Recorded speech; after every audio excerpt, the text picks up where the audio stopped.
말씀과 함께하는 따뜻한 오늘 큐티온.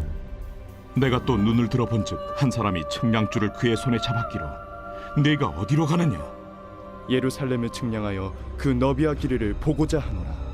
하고 말할 때 내게 말하는 천사가 나가고 다른 천사가 나와서 그를 맞으며 너는 달려가서 그 소년에게 말하여 이르기를 예루살렘은 그 가운데 사람과 가축이 많으므로 성곽 없는 성읍이 될 것이라 하라.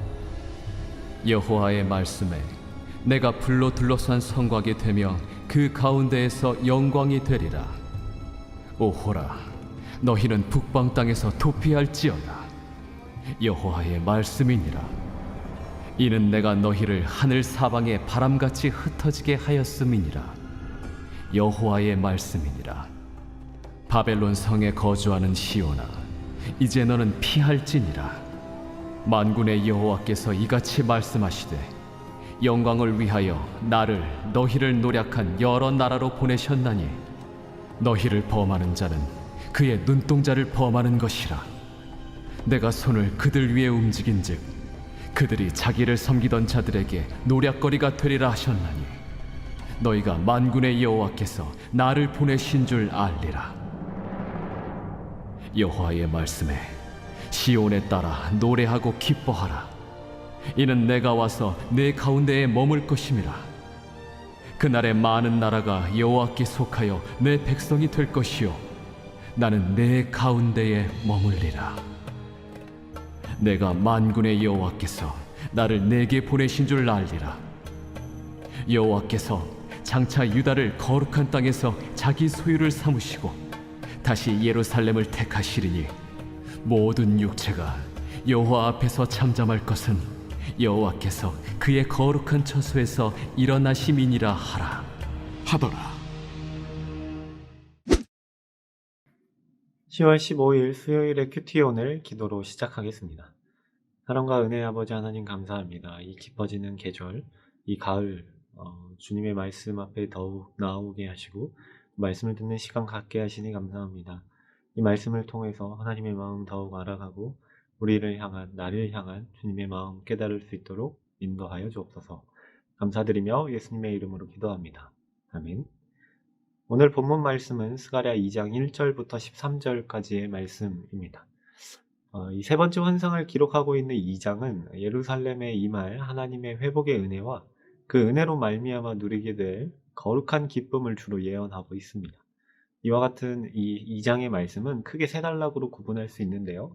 먼저는 1절부터 5절을 구분할 수 있겠습니다. 환상 자체를 기록해 놨습니다. 그래서 예루살렘 성읍이 확실하게 재건된다는 내용과 더불어 그 성읍이 크게 확장되고 여호와 하나님께서 친히 보호하신다는 내용입니다. 두 번째는 6절부터 9절인데요. 포로기가 끝난 이후에도 아직까지 이스라엘 땅에 귀환하지 않고 옛 바벨론 땅에 남아있던 사람들을 향한 메시지로 그들에게 그곳으로부터 나와서 다시 본국으로 돌아가라는 권고이며 하나님께서 나라들을 심판하실 것을 예언하고 있습니다. 마지막으로 10절부터 13절까지는 하나님의 회복의 은혜를 경험한 예루살렘 백성들에게 하나님으로 말미암아 기뻐할 것을 요구하면서 거룩하신 하나님께서 그들 가운데 임하여 그들과 함께 거하실 것임을 예언하고 있습니다. 그래서 그 성읍, 예루살렘 성읍은 영원히 하나님께 속한 곳이 되어 하나님의 영광을 드러낼 것이라고 이야기합니다. 먼저는 1절부터 2절 이 앞부분을 좀 살펴보면 좋겠는데요. 측량줄을 잡은 사람은 스가랴 선지자의 질문에 친절하게 대답을 합니다. 그 환상의 의미를 선지자에게 해설해 줘야 할 의무를 갖고 있는 하나님의 사자였기 때문이죠. 이 사람이 측량하고자 하는 대상은 예루살렘입니다. 예루살렘은 무너진 이후에 재건되지 않은 채로 있었습니다. 스룹바벨의 지도하에 1차로 귀환한 사람들은 무엇보다도 이 성전 재건에 관심을 가졌을 뿐 성읍, 그 주변을 어떻게 다시 세울까 하는 것에 대해서는 관심을 혹은 신경을 쓸 겨를이 없었습니다. 그러나 하나님께서 여건상 시작하지 못했던 일을 이미 계획하시고 그 계획을 환상을 통해서 스가랴 선지자에게 말씀하신 것이죠. 그 가운데 5절 여호와의 말씀을 직접 화법으로 이제 전하는 부분입니다. 여호와께서 친히 예루살렘을 완벽하게 보호하실 거라고 이야기하고 있습니다. 예루살렘은 사람과 가축이 너무 많아서 물리적 의미의 성곽을 만들 수는 없지만 하나님께서 친히 성곽이 되어 주시겠다라고 이야기를 합니다. 그래서 이 약속만큼 이 예루살렘의 큰 위로와 소망이 되는 말씀이 없었을 것입니다. 마지막으로 함께 볼 말씀은 10절 말씀인데요. 하나님께서 자기 백성과 함께 거하시겠다 이렇게 말씀하십니다. 이 표현은 애초에 히브리 민족을 언약 백성으로 하나님과 약속을 맺은 백성으로 삼으실 때 베푸셨던 본질적인 내용이기도 합니다. 그들의 하나님이 되셔서 그들과 함께 거하시고 그들은 여호와의 백성이 된다는 것이 이 언약의 기본 내용입니다. 하나님께서는 그것을 중단하거나 폐하지 않으셨습니다. 물론 바벨론에 의해 멸망해서 그리고 성전이 파괴돼서 그 언약이 중단되는 것처럼 보였지만 하나님께서는 자기 백성들을 삶의 터전으로 돌아오게 하셨고 성전 역시 재건축하게 하셨습니다. 그리고 예수 그리스도의 구속 사역을 근거로 세워진 이 교회를 통해서 그 언약 백성의 흐름이 계속 이어지게 하셨습니다. 하나님께서는 또한 그 언약 백성들 가운데 임재하셔서 그들 가운데 장막을 치시고 그들과 함께 거하실 것입니다. 이러한 언약은 궁극적으로 이 사도 요한이 보게 된 새 하늘과 새 땅에서 그 완전한 성취를 맛보게 될 것입니다. 성도들은 이 죄악된 세상 가운데 공격을 당하며 살아가기도 하고 악을 자행하고 불의에 따라서 살아가기도 합니다. 그래서 때로 자신의 정체성에 큰 혼란을 느끼기도 하겠습니다. 이러한 일들을 겪으면서 스스로 해결해야 한다고 한다면 불안하고 초조한 삶에서 벗어나기가 쉽지 않을 것입니다. 그러나 하나님께서는 우리를 내버려 두지 않으시고 우리와 함께 하시며 우리를 붙드시는 분입니다.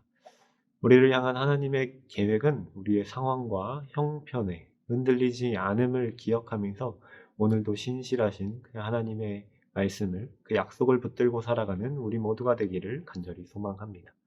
오늘의 묵상 질문입니다. 여전히 내가 믿고 따를 하나님의 말씀은 무엇인가요? 이 묵상 질문을 놓고 더 깊은 기도의 자리로 나아가겠습니다. 기도하겠습니다.